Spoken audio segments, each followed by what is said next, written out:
Hello everyone. आज हम लोग determination of national income in two sector model राष्ट्रीय आय का निर्धारण दो क्षेत्रीय मॉडल के अंतर्गत करेंगे। तो किसी देश में राष्ट्रीय आय का निर्धारण वहां पर उपलब्ध रोजगार की मात्रा पर निर्भर करता है। जितना ज्यादा रोजगार की मात्रा होगी उतने ज्यादा रोजगार होगा, ये कीन्स के शब्दों में है। और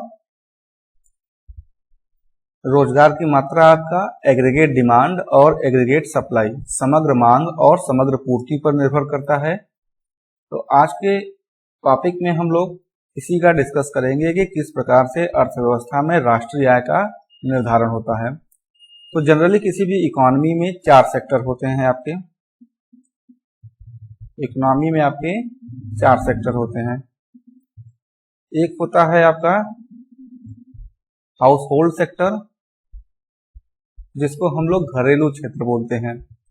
दूसरा आपका होता है प्रोड्यूसर सेक्टर, जिसको हम लोग उत्पादक क्षेत्र बोलते हैं। तीसरा आपका होता है गवर्नमेंट सेक्टर, जिसको हम लोग सार्वजनिक क्षेत्र बोलते हैं। और चौथा आपका होता है फॉरेन सेक्टर, जिसको हम लोग विदेशी क्षेत्र बोलते हैं। तो ये इन चारों क्षेत्रों के द्वारा हमें अलग अलग डिटर्मिनेशन ऑफ नेशनल इनकम मिलेगा। सबसे पहले हम लोग केवल 2 सेक्टर की बात करते हैं, हाउस होल्ड सेक्टर और प्रोड्यूसर सेक्टर। जब इकोनॉमी में केवल यही 2 क्षेत्र हैं, तब अर्थव्यवस्था में राष्ट्रीय आय का निर्धारण कैसे होगा। तो आइए आज बात करते हैं हम लोग determination of national income in 2 sector economy. तो जो राष्ट्रीय आय का निर्धारण होता है वह रोजगार के स्तर पर निर्भर करता है। और जो रोजगार का स्तर होता है वह एग्रीगेट डिमांड, जिसको हम लोग समग्र मांग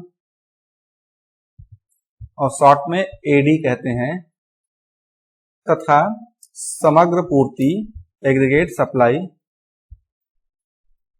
समग्र पूर्ति पर निर्भर करता है, जिसको शॉर्ट में एएस कहते हैं। अर्थात किसी अर्थव्यवस्था में राष्ट्रीय आय का निर्धारण समग्र मांग और समग्र पूर्ति पर निर्भर करता है।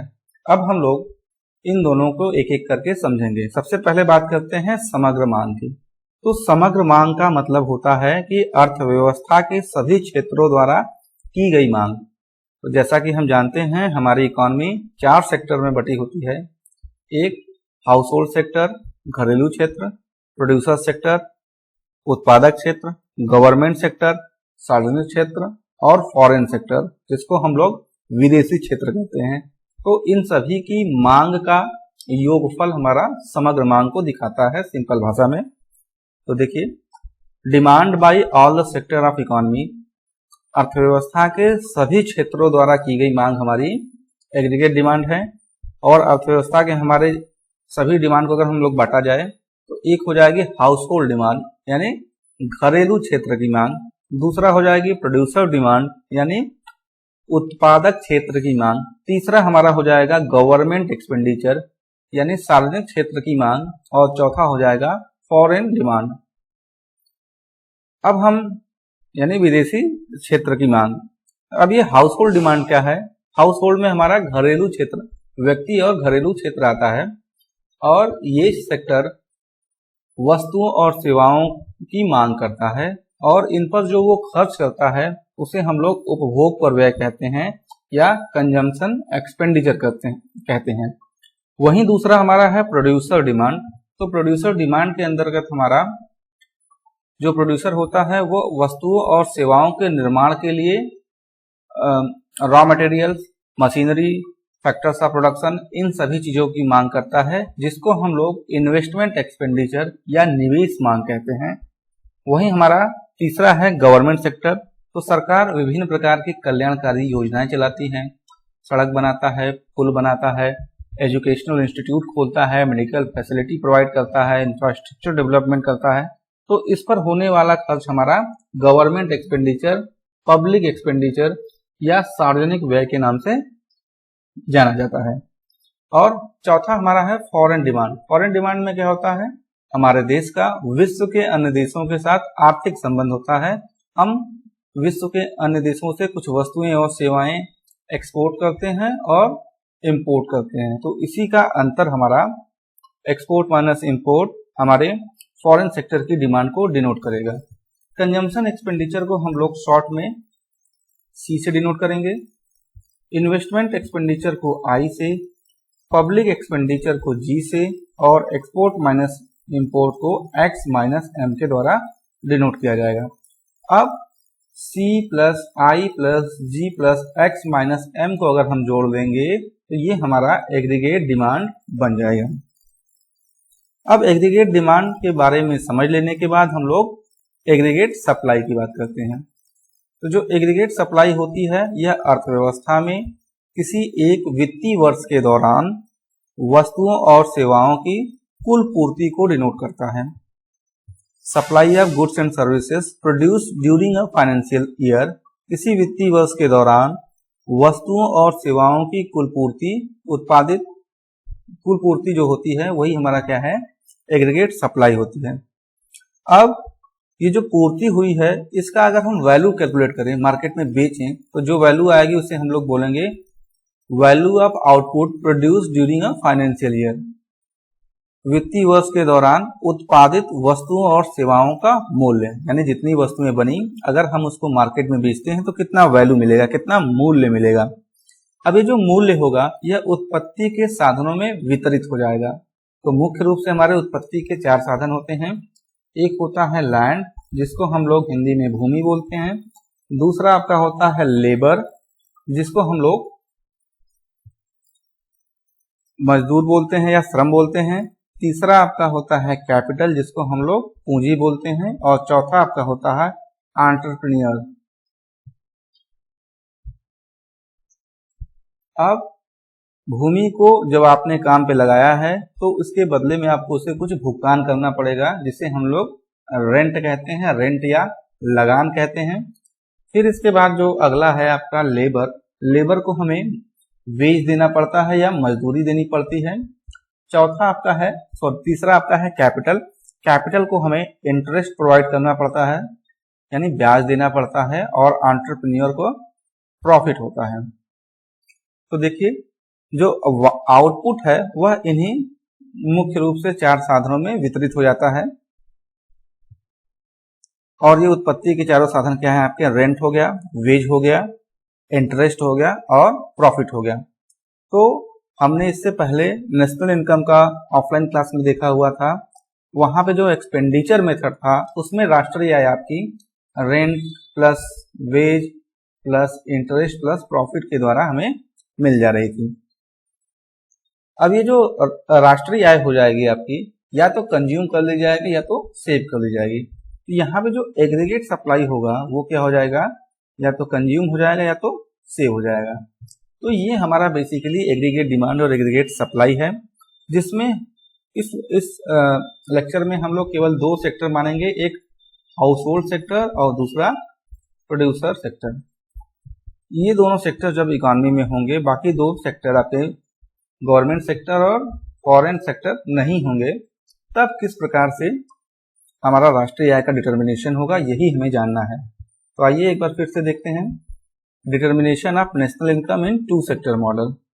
तो ये किस पे डिपेंड करेगा, राष्ट्रीय आय का निर्धारण 2 क्षेत्रीय मॉडल में आपका एग्रीगेट डिमांड समग्र मांग एडी और समग्र पूर्ति एग्रीगेट सप्लाई एएस पे निर्भर करता है। ये जो एग्रीगेट डिमांड है आपकी हाउस होल्ड की डिमांड, जिसको हम लोग कंजम्पशन एक्सपेंडिचर या उपभोग व्यय कहते हैं। और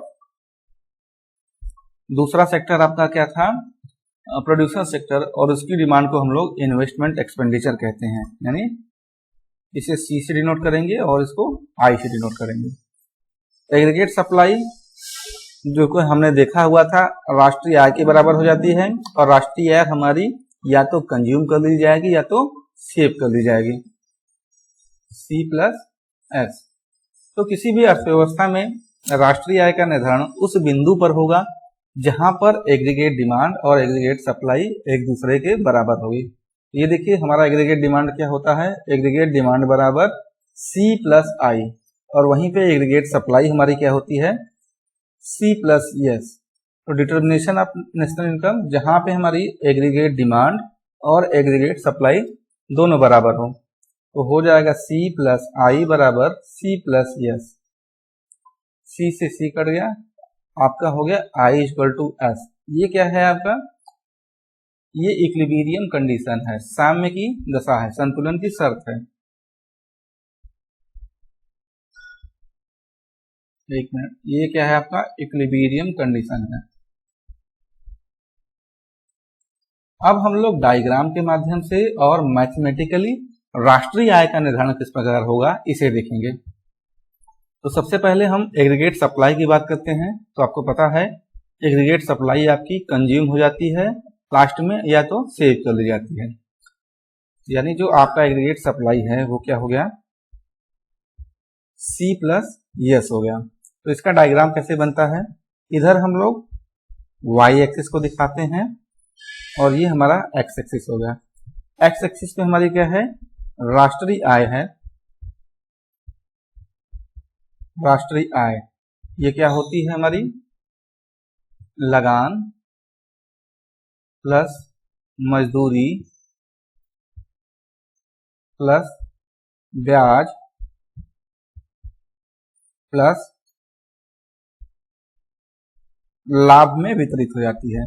जितना हमारा एग्रीगेट नेशनल इनकम होगा उसी के हिसाब से हमारा एग्रीगेट एक्सपेंडिचर होगा या समस्त व्यय होगा, समस्त व्यय होगा। तो हमने एक्स एक्सिस पे क्या दिखाया है, राष्ट्रीय आय, और वाई एक्सिस पे हमने क्या दिखाया है, समस्त व्यय या एग्रीगेट एक्सपेंडिचर। अब जो एग्रीगेट सप्लाई कर होता है वह 45 अंश का कोण बनाते हुए एक ऊपर की ओर बढ़ती हुई रेखा के रूप में दिखाया जाता है। ये हमारा एग्रीगेट सप्लाई कर्व है AS C प्लस एस, और ये हमारा 45 डिग्री का एक लाइन बनाता हुआ जाता है। ये बताता है कि जितना हमारा राष्ट्रीय आय है ठीक उतना ही हमारा एग्रीगेट एक्सपेंडिचर है। अगर राष्ट्रीय आय का स्तर OI1 है तो हमारा एक्सपेंडिचर OE1 है। मतलब जितना आय हो रही है ये वाला एरिया ठीक उतना ही व्यय हो जा रहा है। उसी प्रकार से अगर आय का स्तर बढ़ जाता है OY2 हो जाता है तो एग्रीगेट एक्सपेंडिचर भी हमारा OE2 हो जाएगा। तो ये हमने एग्रीगेट डिमांड कर्व बना लिया है, एग्रीगेट सप्लाई कर्व बना लिया है। अब हम देखेंगे एग्रीगेट डिमांड कर्व हमारा कैसी होती है। तो aggregate demand two sector economy में consumption expenditure plus investment expenditure होती है। एग्रीगेट डिमांड क्या होती है आपकी, C प्लस आई। ये हो गया आपका C और ये हो गया आपका I। तो इससे पहले के दो लेक्चर में हमने कंजम्पशन फंक्शन और इन्वेस्टमेंट फंक्शन दोनों की बात कर रखी है। तो ये जो कंजम्पशन एक्सपेंडिचर है यह हमारे उपभोग फलन या कंजम्पशन फंक्शन पर डिपेंड करता है। और इससे पहले हमने जो कंजम्पशन फंक्शन का इक्वेशन दिया था वो हमारा C equal to A plus BY था। आपने अगर नहीं देखा वो लेक्चर तो देख लीजिएगा, जहां C हमारे कंजम्पशन को बता रहा था, A हमारे ऑटोनोमस कंजम्पशन या फिर स्वायत्त उपभोग को बता रहा है, B हमारा स्लोप है और इकोनॉमिक्स में इसको MPC बोलते हैं, और Y हमारी इनकम है। तो जैसे जैसे आय बढ़ती है वैसे वैसे उपभोग भी बढ़ता है। अब इसका डायग्राम भी हमने देखा हुआ था। ये हमारा Y एक्सिस है और ये हमारा X एक्सिस है। X एक्सिस पे हम लोग नेशनल इनकम या राष्ट्रीय आय को दिखाते हैं और इधर हम लोग कंजम्पशन को दिखाते हैं। तो ये जो हमारा कंजम्पशन वाला कर्व था वह Y एक्सिस से शुरू होकर पॉजिटिव ढाल बनाता हुआ आगे बढ़ रहा था। ये हमारा क्या हो गया, C equal to A plus BY वाला कर्व हो गया। अब ये जो दूरी है यहां से यहां तक की, इसी को हम लोग A बोलते हैं। यह हमारा स्वायत्त उपभोग होता है, यानी जब हमारी आय शून्य थी तभी हम कुछ उपभोग कर रहे थे जिसे हम लोग स्वायत्त उपभोग कर रहे थे। और ये जो स्लोप होता है आपका change in Y upon change in X, यानी चेंज इन Y में मतलब delta C upon delta Y, यही हमारा B है, यही हमारा मार्जिनल प्रोपेंसिटी टू कंज्यूम, उपभोग की सीमांत प्रवृत्ति है। तो इस प्रकार हमें कंजम्पशन कर्व मिल गया। अब हम बात करेंगे इन्वेस्टमेंट कर्व की। तो यहाँ पे जो इन्वेस्टमेंट होता है दो प्रकार का होता है, यानी इन्वेस्टमेंट का अर्थ क्या होता है, जिससे अर्थव्यवस्था में नई पूंजी का सृजन होता है। यह मुख्य रूप से दो प्रकार का होता है, एक स्वायत्त निवेश और एक प्रेरित निवेश। यहाँ पे हम सिंपली स्वायत्त या ऑटोनोमस इन्वेस्टमेंट की बात करेंगे, जो कि लाभ के स्तर से प्रभावित नहीं होता है और एक कांस्टेंट रेट से बढ़ता रहता है। ये आपका हो गया वाई एक्सिस और ये हो गया आपका एक्स एक्सिस। तो यहाँ पे आपका क्या हो गया, नेशनल इनकम और इधर आपका हो गया इन्वेस्टमेंट, और ये आपका हो गया स्वायत्त निवेश। इससे पहले वाले लेक्चर में मैंने इन्वेस्टमेंट फंक्शन के बारे में एक वीडियो डाला हुआ है, आप वहां से जाके इसको देख सकते हैं। तो ये क्या बताता है बेसिकली कि आय का स्तर चाहे कुछ भी हो, निवेश का स्तर एक समान रहेगा, ये OI। ठीक है, तो ये जो हमारी एग्रीगेट डिमांड कर्व कैसे बनेगा, हम क्या करेंगे, ये जो कंजम्पशन कर्व है और जो इन्वेस्टमेंट कर्व है, इन दोनों को एक साथ जोड़ देंगे।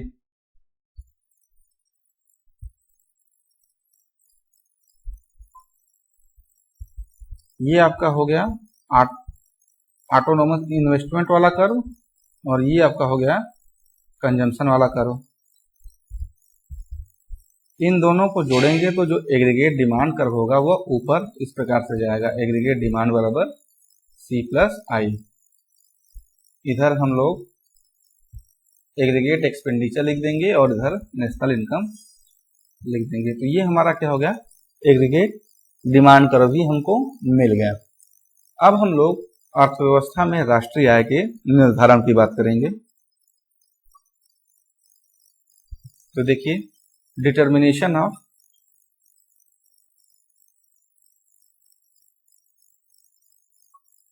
नेशनल इनकम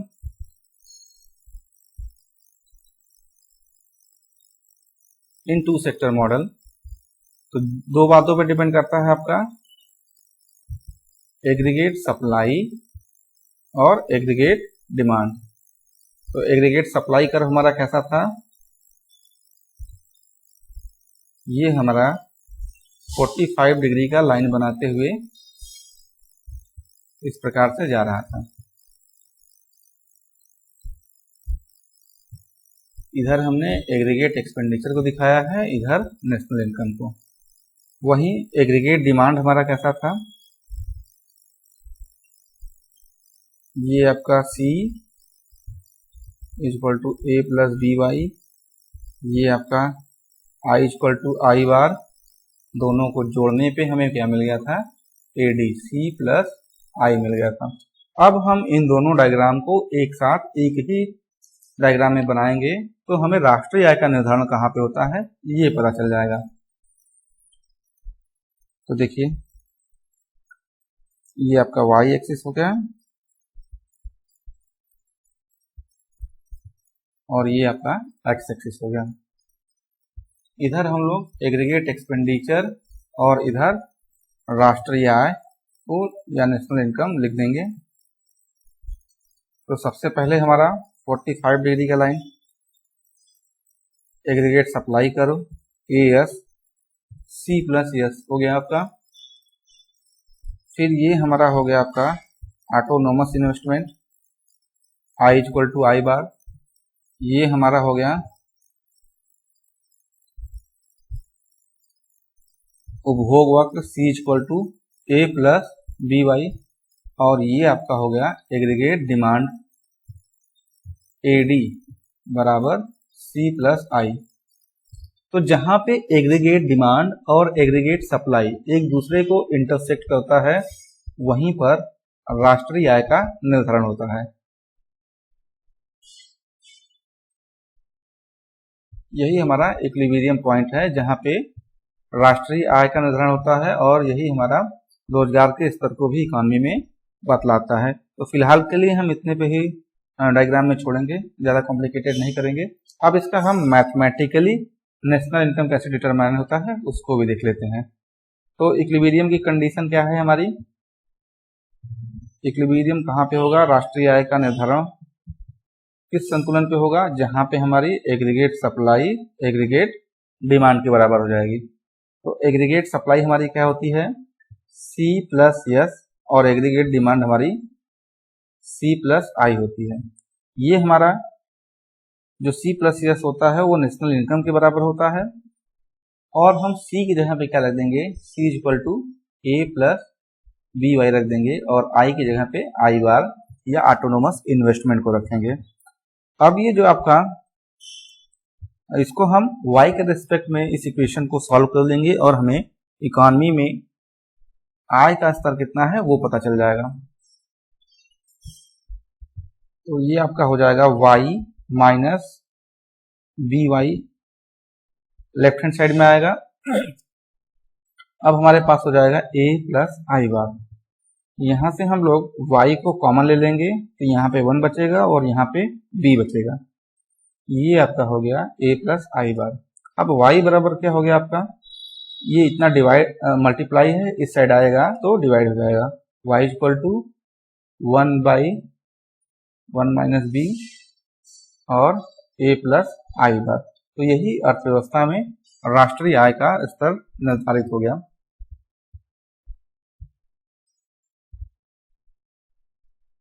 एक दूसरा अप्रोच भी होता है सेविंग और इन्वेस्टमेंट अप्रोच, जिसमें क्या होता है, हमने देखा था इक्विलिब्रियम कंडीशन क्या थी आपकी? एग्रीगेट सप्लाई बराबर एग्रीगेट डिमांड। यहाँ पे हमने रखा हुआ था C equal to C plus S और C प्लस आई। तो यहाँ C से C कट जाता है, S इक्वल टू आई आ जाता है। तो S बराबर क्या होता है? आपको याद होगा तो सेविंग फंक्शन का इक्वेशन हमारे पास था minus A plus 1 minus B Y equal to I. यहाँ पर भी हम सिंपली y के रेस्पेक्ट में इक्वेशन को सॉल्व कर लेंगे तो हमें नेशनल इनकम मिल जाएगा। ये हमारा कौन सा है? एक अल्टरनेटिव अप्रोच भी है नेशनल इनकम जानने का। तो ये हो जाएगा आपका 1 माइनस बी वाई, ए उधर जाएगा तो पॉजिटिव हो जाएगा, a प्लस आई, आई को हम लोग आई बार दिखा देते हैं, ऑटोनोमस इन्वेस्टमेंट। यहां से हमारा क्या हो गया? y, और ये आपका हो जाएगा 1 माइनस बी ए प्लस आई, सेम चीज आ जाएगा। तो आप चाहे जिससे भी कर सकते हैं। अब इसका डायग्राम अगर बनाना हो सेविंग और इन्वेस्टमेंट अप्रोच, इसको हम लोग बोलते हैं SI अप्रोच। तो आपको पता होना चाहिए,